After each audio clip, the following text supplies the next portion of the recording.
میرے پیارے آقا صلی اللہ تعالی علیہ وسلم کے پیارے دیوانوں، آج کی رات 31 دسمبر کی یہ رات ہے اور 12 بجنے سے پہلے یہ 31 دسمبر کی شب ہے جس کو آپ 31st نائٹ کہتے ہیں، اور لوگوں کو اس کا اتنا بخار سوار ہو گیا ہے کہ پوری دنیا کے اندر لوگ 31st نائٹ کو مناتے ہیں، اور میری مسلم قوم کا حال بالکل بھیڑوں جیسا ہے۔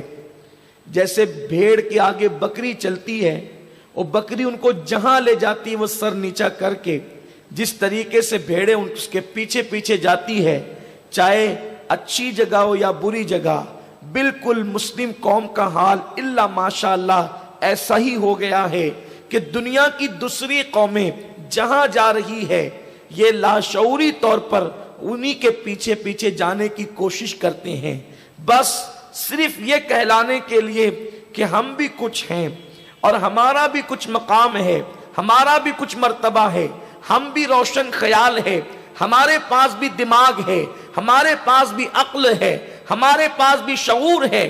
میرے پیارے آقا صلی اللہ علیہ وسلم کے پیارے دیوانوں، نقل میں ہماری قوم اس قدر آگے بڑھ چکی ہے کہ انجام کار کیا ہے، اس کام کا انجام کیا ہے، لوگ اس سے بے فکر ہو کر اپنی طبیعت کے مطابق اپنی زندگی کو گزارنے کی کوشش کرتے ہیں۔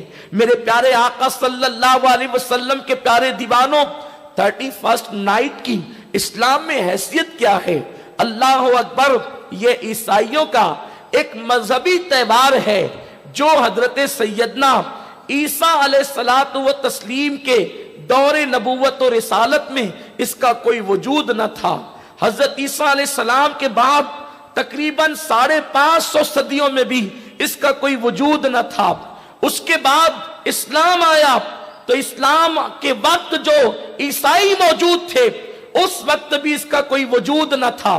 یہ 31st نائٹ جو ہے عیسائیوں میں نہ دور عیسیٰ علیہ السلام سے ہے، نہ پھر 5.5 صدیوں میں ہے، اور نہ اس کے بعد 5 صدیوں میں ہے۔ میرے آقا صلی اللہ علیہ وسلم کے پیارے دیوانوں، عیسائی جس تہوار کو اپنا مذہبی تہوار سمجھ کر کے مناتے ہیں، اس تہوار کی حیثیت مذہب عیسائیت میں کوئی حیثیت ہی نہیں رکھتی، اور اس تہوار کی پوزیشن اور اس کی حیثیت اتنی ہے کہ یہ 3 شین سے مشتق ہے۔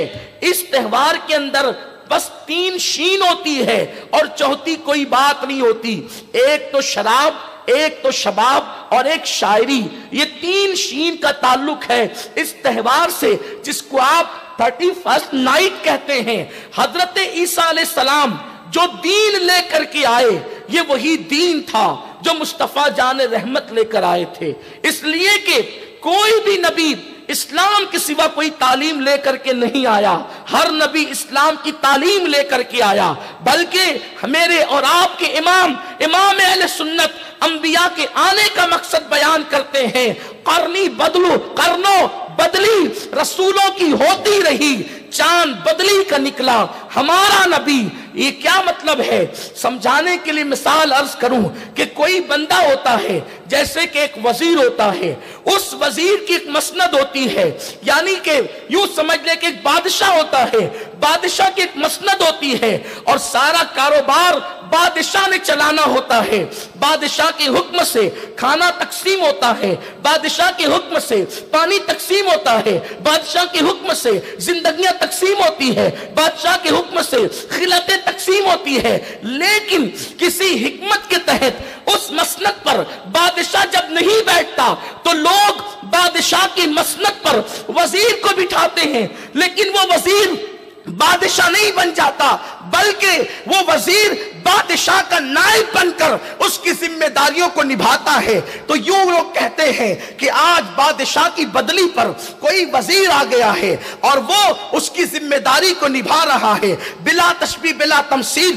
جو نبوت و رسالت کا منصب ختمی مرتبت صلی اللہ علیہ وسلم کے پاس ہے، اللہ تبارک و تعالیٰ نے اس وقت بھی ان کو نبی رکھا جب آدم و حوا مٹی اور پانی کے درمیان کی منزلیں طے کر رہے تھے، اللہ تبارک و تعالیٰ نے اپنا محبوب مطلق، اپنا محبوب اعظم اگر کسی کو کائنات میں بنایا ہے تو وہ صرف محمد الرسول اللہ ہے، اور ڈائریکٹ کوئی اللہ کا محبوب اس دنیا میں نہ ہے، نہ ہو سکتا ہے۔ نہ آدم کو یہ شرف حاصل ہے، نہ موسیٰ کو یہ شرف حاصل ہے، نہ نوح کو یہ شرف حاصل ہے، نہ عیسیٰ کو یہ شرف حاصل ہے۔ یہ سارے انبیاء ڈائریکٹ اللہ کے محبوب نہیں، بلکہ یہ اللہ کے محبوب اس لیے ہے کہ یہ اللہ کے محبوب محمد الرسول اللہ سے محبت کرتے ہیں، اس لیے اللہ نے ان کو اپنا محبوب بنا لیا ہے۔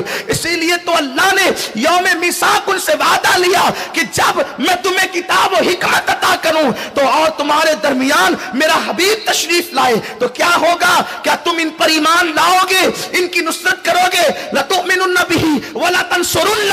تم اس وقت اپنا کلمہ جب تم پڑھوا رہے ہو اور حبیب آ جائے، جب محبوب آ جائے تو پھر تم اپنا کلمہ نہیں پڑھاؤ گے بلکہ میرے حبیب کا کلمہ پڑھاؤ گے، اور تم بھی اس کے پیچھے پیچھے چلو گے۔ تو یہ کیا مطلب ہوا؟ یہی تو ایسا ہی ہے کہ بادشاہ نہ تھا، وزیر کو اس کی کرسی پہ بٹھایا گیا، لیکن بادشاہ آ گیا تو وزیر کے لیے اٹھ کر کے کھڑا ہونا ضروری ہو گیا اور کرسی چھوڑنا ضروری ہو گیا۔ لَتُؤْمِنُنَّ بِهِ وَلَتَنْصُرُنَّ یہ بتا رہی ہے کہ انبیاء کرام یقیناً نبوت و رسالت لے کر کے آئے، لیکن وہ لوگ مصطفیٰ جان رحمت کے نائب بن کر کے تشریف لائے۔ جو دین حضور لانے والے ہیں حضور علیہ الصلوۃ و تسلیم کے نائب بن کر کے آئے۔ اسی لیے امام کہتے ہیں قرن و بدلی رسولوں کی ہوتی رہی، چاند بدلی کا نکلا ہمارا نبی۔ اس بدلی میں امام نے دونوں جگہ پر الگ الگ معنی میں بدلی کا استعمال کیا ہے۔ آقا کریم کے دیوانوں تو جناب عیسیٰ علیہ السلام بھی وہی دین لے کر آئے جو دین مصطفیٰ جان رحمت لے کر آئے۔ تو اس دین میں نہ شباب کی گنجائش ہے، نہ شراب کی گنجائش ہے، اور نہ فحش شاعری کی گنجائش ہے۔ اس کا مطلب یہ ہے کہ یہ جو 31 نائٹ ہے یہ کسی منچلے کی ایجاد ہے، یہ مذہبی قانون نہیں ہو سکتا، اس لیے کہ مذہب کا قانون اتنا پھوڑ نہیں ہو سکتا، مذہب کا قانون اتنا گندا نہیں ہو سکتا، مذہب کا قانون اتنا بدترین نہیں ہو سکتا۔ مذہب بہرحال مذہب ہے۔ اور پھر یہ جو عیسائی کر رہے ہیں، قرآن کی ان کے بارے میں کیا رائے ہے؟ قرآن کیا کہتا ہے؟ ہم جس سورت مبارکہ کو زندگی بھر بڑی کثرت سے پڑھتے ہیں، جو سورت الفاتحہ ہے، جو ام الکتاب ہے، جو سبع مثانی ہے، جو سورت الشفا ہے، جو سورت الدعا ہے، جو کنز الکتاب ہے، جو کنز الحکمہ ہے، اللہ اکبر۔ آقا کریم صلی اللہ علیہ وسلم فرماتے ہیں ساری آسمانی کتابوں کے مضامین قرآن میں اور پورے قرآن کے مضامین سورت الفاتحہ میں۔ اس سورہ فاتحہ میں اللہ نے یہود و نصارہ کی گندگی کو بیان فرمایا، حالانکہ اس دعا کو اللہ نے اس سورت مبارکہ کو خاص کیا دعا کے لیے، اسی لیے اس کا نام سورت الدعا بھی ہے، سورت السوال بھی ہے، مفتاح الکتاب بھی ہے۔ تو اللہ تبارک و تعالیٰ اپنے بندوں سے کثرت سے جس سورت کو پڑھوانا چاہتا ہے یہ سورہ مبارکہ۔ حضرت محبوب الہی نظام الدین اولیاء رحمت اللہ تعالیٰ علیہ فرماتے ہیں اگر کسی کی دعا قبول نہ ہوتی ہو تو وہ سورت الفاتحہ کو اس طرح پڑھے، جس نیت کے ساتھ پڑھے گا فوراً قبول ہوگی۔ بسم اللہ الرحمن الرحیم الحمدللہ رب العالمین الرحمن الرحیم الرحمن الرحیم الرحمن الرحیم مالک یوم الدین ایاک نعبد و ایاک نستعین اہدنا الصراط المستقیم صراط الذین انعمت علیہم غیر المغضوب علیہم ولا الضالین آمین آمین آمین۔ اگر اس طرح کسی نے اس سورت کو پڑھا جس نیت سے پڑھے اللہ اس کی دعا کو فوراً قبول فرمائے۔ یہ سورہ مبارکہ کا اعجاز ہے۔ اس سورہ مبارکہ کے اندر اللہ نے اپنے بندوں کو دعا سکھائی۔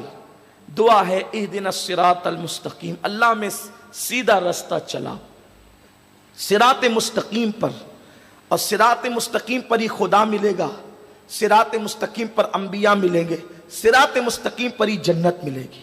صراط مستقیم کیا ہے تو قرآن اس کو کھولتا ہے صراط الذین انعمت علیہم، نبیوں کے رستے پر چلا، صدیقین کے رستے پر چلا، شہداء کے رستے پر چلا، صالحین کے رستے پر چلا۔